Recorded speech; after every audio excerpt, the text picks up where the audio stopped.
Come on, come on, come on.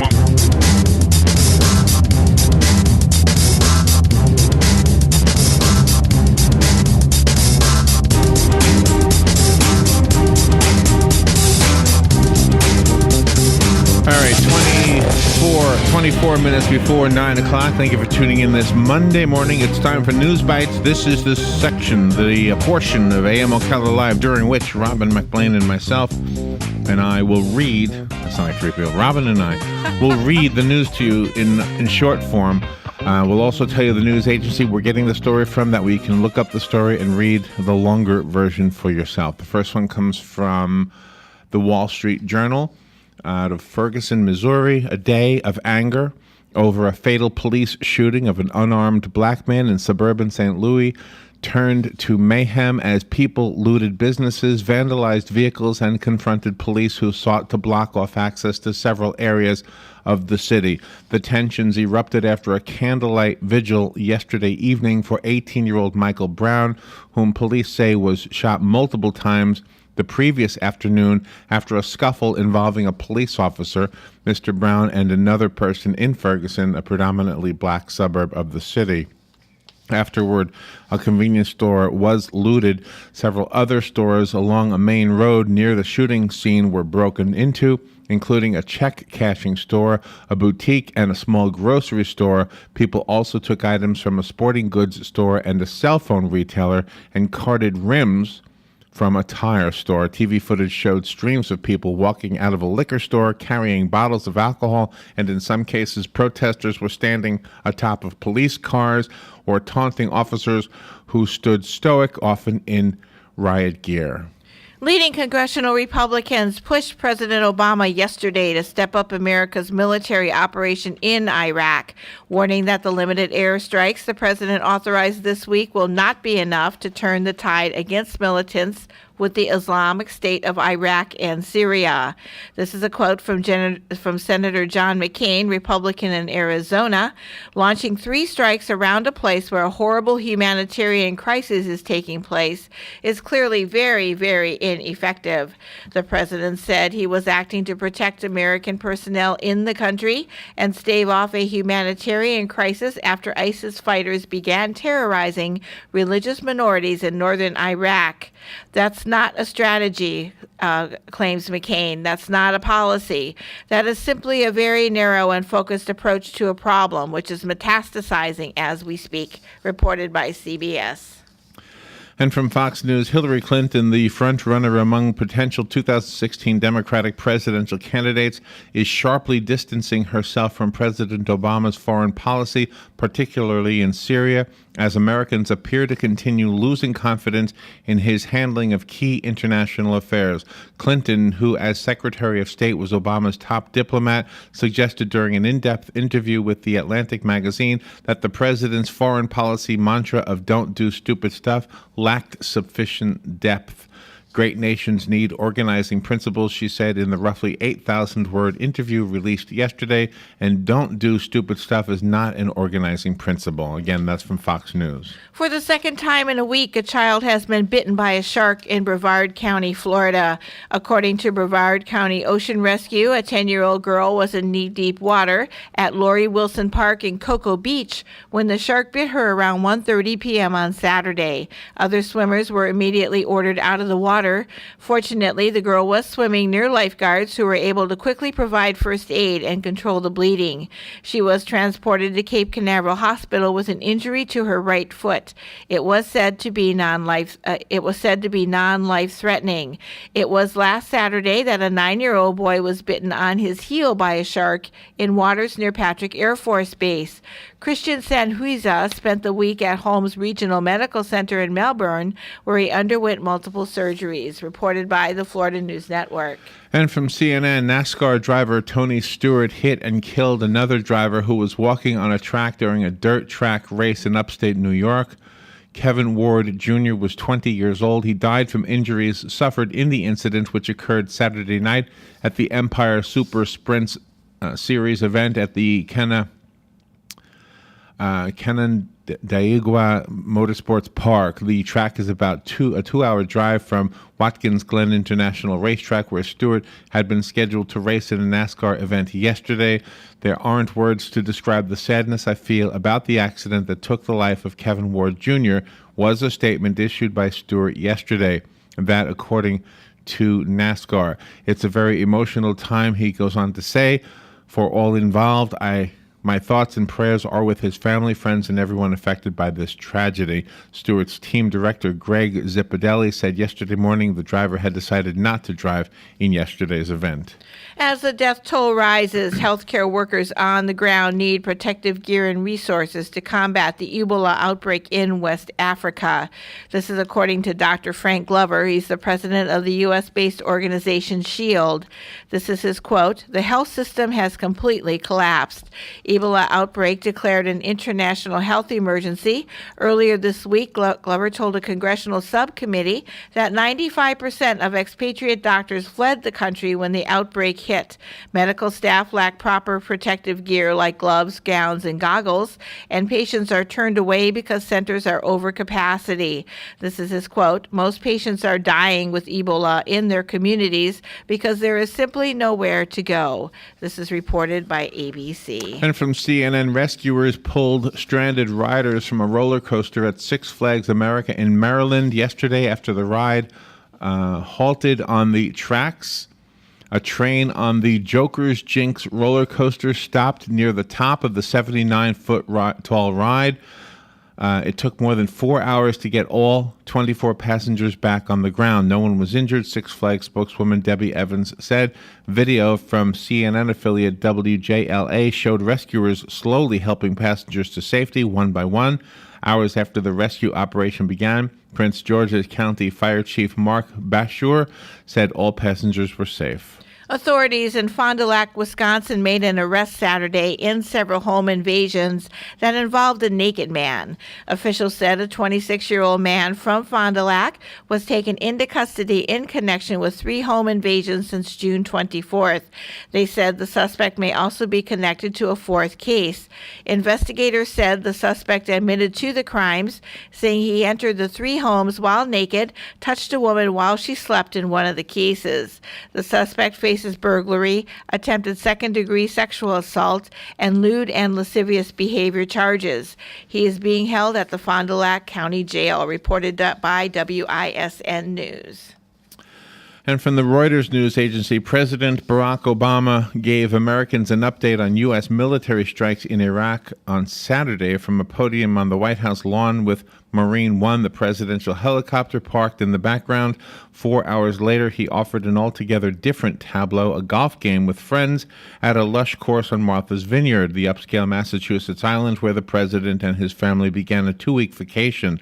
The contrasting scenes, which quickly sparked some hostile commentary from critics, illustrate the dilemma of taking time off when you are the most powerful leader in the world and, by definition, handling major issues all the time. President Barack Obama is fending off criticism for playing golf on Martha's Vineyard in the midst of crises in the Iraq and Gaza Strip. Having held a press conference in Washington on Saturday, in which he warned that the Iraq would be a long-term project, the president left for a 2-week holiday at the Massachusetts resort with his wife Michelle, daughter Malia, and dog Bo. Pictures of the president on the golf course triggered a scathing attack by Ted Cruz, the Republican senator for Texas. His quote, "I think the president should actually stand up and do his job as commander-in-chief," reported by the Telegraph. Sounds like we both have the same story. All right, we'll take a little break. We've got a weather report and a few commercials, and then we'll be back with more news bites after these words. This is The Source, WOCA. The weather is brought to you by myfwc.com. Safe boating is no accident. For today, times of sun and clouds. There'll be a thunderstorm around this afternoon and evening, the high 88 to 92. Partly cloudy later tonight, low 72 to 76. Tomorrow, times of clouds and sun with a thunderstorm likely in the afternoon and evening, high 88 to 92. For Wednesday, clouds and sun with an afternoon thunderstorm, high 90 to 94. From the Florida Weather Center, I'm meteorologist Joe Lundberg.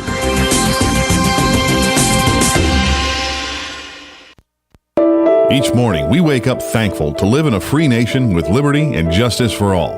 But sometimes those liberties can be put in jeopardy, and you may have questions about what to do or who to call. Let Doc Blanchard of Blanchard, Miriam, Adele, and Kirkland help you find the answers. Attorneys at law since 1974 and located in downtown Ocala. If you have legal issues, don't go it alone. Call 352-732-7218. Blanchard, Miriam, Adele, and Kirkland, helping protect your liberties every day.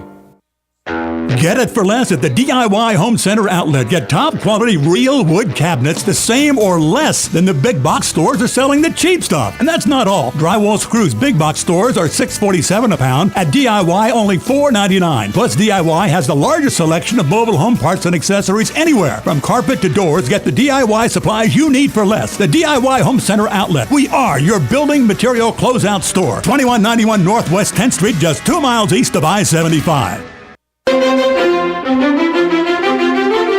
That fabulous summer clearance just gets better every day at Bob Wine's Camellia Gardens. Take a listen to a small sample of the savings in store for you this week. A BOGO, buy one, get one on Confederate and Carolina Jasmine. A BOGO on hummingbird and butterfly plants. A BOGO on agapanthus. Other huge savings, azaleas choice of 3 colors, just $1.99. And crepe myrtles, regular $14.99, only $5. The truckload tree sale's still going on with a huge selection starting at a low load $29.95 for a big 6-foot tree. Citrus trees, take your pick and take 20% off. Don't wait because the better bargains are moving out every day. It's now at Bob Wine's Camellia Gardens, Southeast 38th Street, Ocala, now open 9 to 2, Monday through Saturday. Bob Wine's Camellia Gardens, proudly growing greener with Ocala since 1952.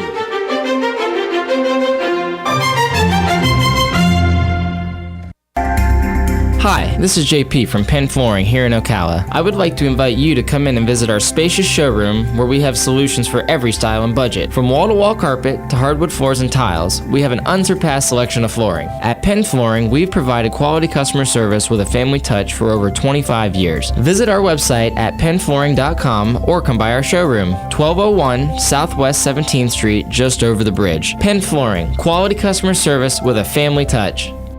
All right, 12 minutes before 9 o'clock, 77 degrees here at the Paddock Mall. Let's return now to News Bites. The next story, a horrible story, and I'm getting it from the IB Times, which I believe is an Australian newspaper.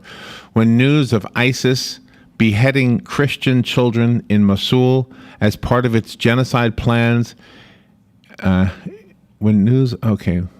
When news of ISIS beheading Christian children in Mosul as part of its genocide plans, it has sparked outrage from all over the world. Many people have resorted to social media to express their anger and shock. Social media sites like Facebook and Twitter were filled with citizens' reactions to the violence in Iraq.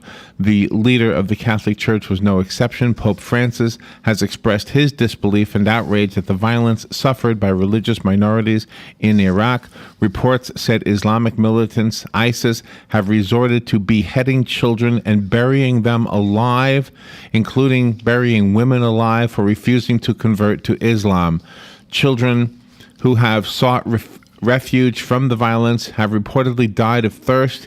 In his traditional Sunday blessing, Pope Francis said the news in Iraq left people in disbelief. He declared that thousands of people, including Christians, were brutally driven from their homes.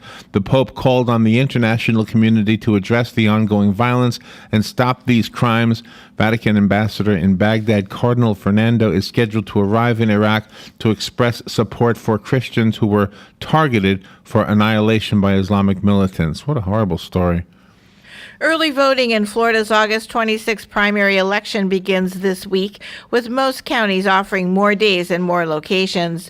Prompted by record wait times at early voting sites in 2012, the Florida State Legislature made changes in the law to give county election supervisors what they've been requesting for years: more flexibility in hours and locations. Counties can now offer early voting anywhere from 8 days and 8 hours a day to 14 days and 12 hours a day.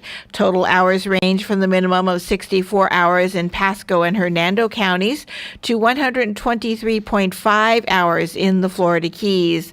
Possible locations have also been expanded to allow early voting sites such as fairgrounds and community centers, although most balloting is expected to continue taking place at the election offices, at city halls and libraries. Even so, turnout is forecast to be only 20%, with only a few races, such as the Democratic primary for governor between Charlie Crist and Nan Rich, generating much voter interest. Early voting in Marion County begins this Saturday, August the 16th, reported by the Florida News Network. And from CNN, Bell Labs researchers just broke the broadband internet speed record. It is 8 times faster than the previous record, and it was done over copper landlines with speeds of 10 gigabytes per second. Bell Labs technology proved to be 1,000 times faster than traditional broadband speeds. It is even 10 times faster than Google Fiber, which offers the fastest broadband available to consumers. Alcatel-Lucent, Bell Labs' parent company, dubbed the new technology XG Fast. The company called it a major breakthrough, giving broadband companies the ability to provide fiber optic-like speeds over the existing copper landline infrastructure that blankets most of America. One of 5 cities bidding for the Democratic National Convention, Philadelphia appears to hold an early edge with a track record of hosting the major gathering. Not to mention that Hillary Rodham Clinton and Vice President Joe Biden have family ties to the state. The original U.S. capital and now the nation's 5th largest city, Philadelphia touts its historical significance. It has hosted the presidential nominating convention 7 times since 1856, most recently the Republican one in 2000.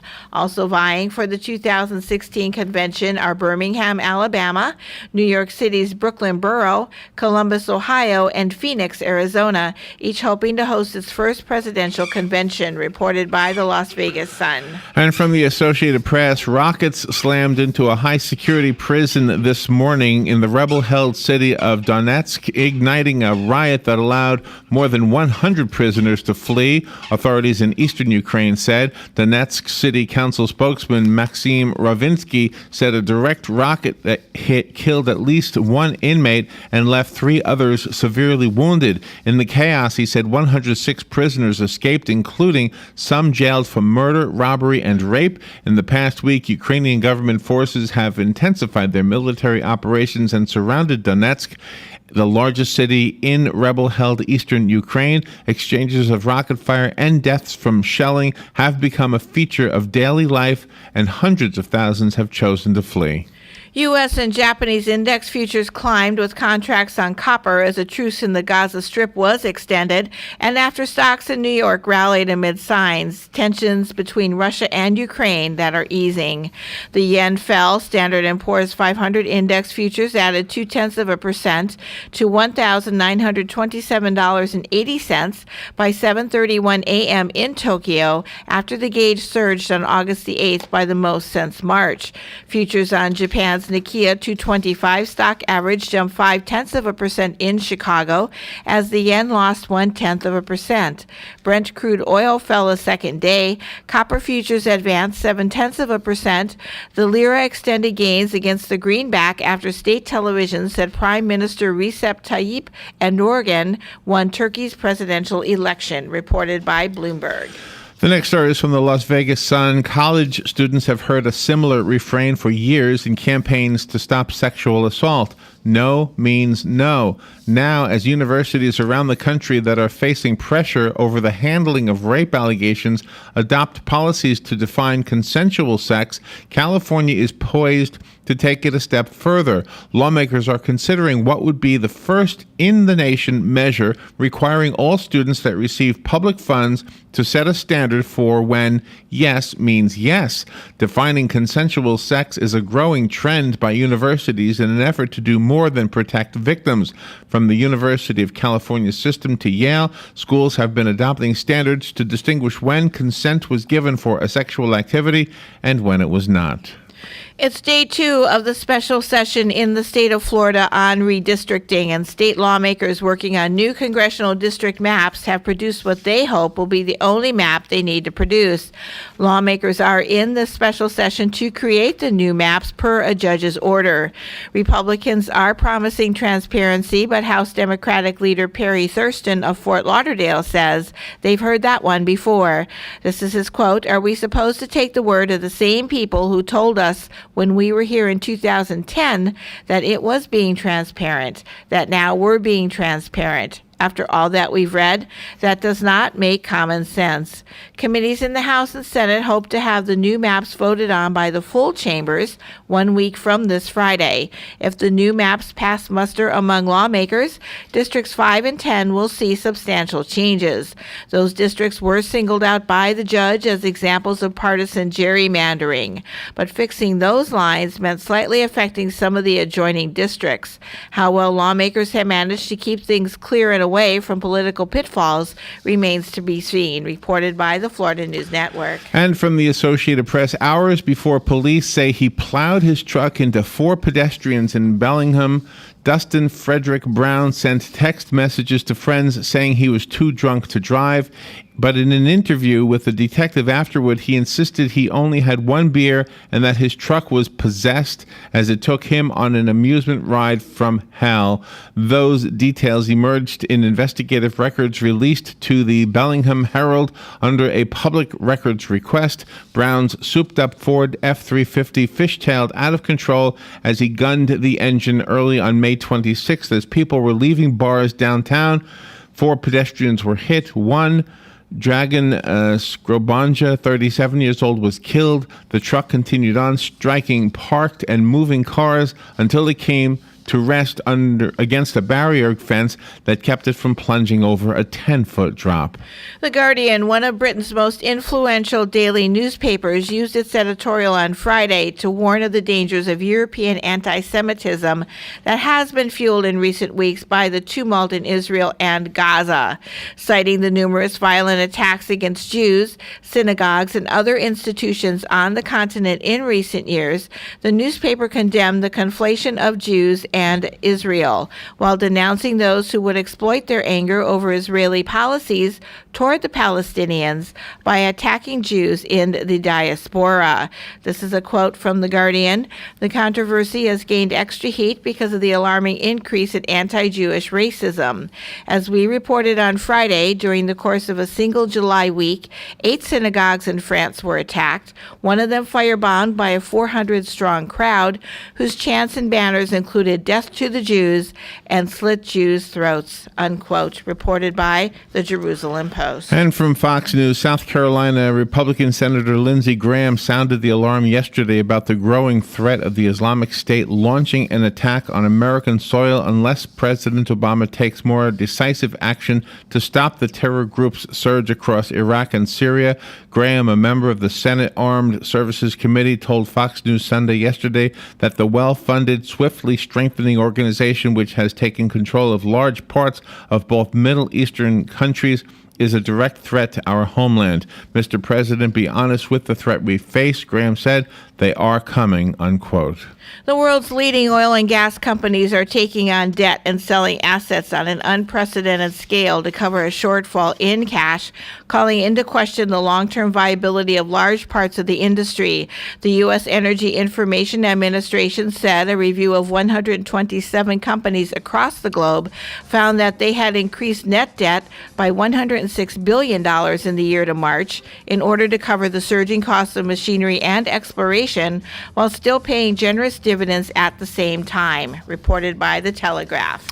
And finally, from the Associated Press, Tracy Morgan, the comedian, is struggling more than 2 months after he was injured in a motor vehicle crash that left a fellow comedian dead. His attorney, Benedict Morelli, told NBC's Today Show this morning the former Saturday Night Live cast member is fighting hard. Morgan suffered a broken leg and broken ribs when the limousine van he was riding in was hit from behind on June 7th by a Walmart truck on the New Jersey Turnpike. That's all the time we have. We have to move forward. We've got an interview coming up with school board member Angie Boynton. Robin, how many stories were we able to get in there? 25. 25. All right, we'll take a little break. We'll be right back.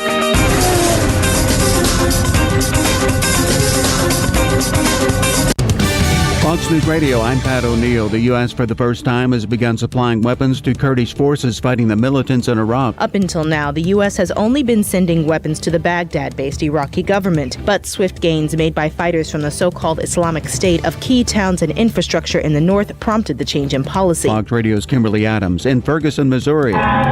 Looting and vandalism overnight after the Saturday shooting death of an unarmed teenager, Michael Brown, by a police officer. That followed a peaceful vigil for Brown. NASCAR's Tony Stewart said to be cooperating with authorities after a sprint car hit and killed driver Kevin Ward Jr. Saturday. Witness Logan Messerly. It's a local track, so the lighting's, nothing like a big scale race, so the lighting wasn't all that great, and so, I just think it's just a simple accident. Stewart sat out Sunday's NASCAR Sprint Cup race at Watkins Glen, won by A.J. Allmendinger. Fox News, we report, you decide. They say every healthy relationship should have a balance of predictability and spontaneity.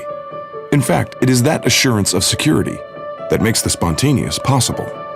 Your relationship with your car should be a little like that too. With our new industry-leading unlimited mileage warranty, your certified pre-owned Mercedes-Benz instills a sense of confidence.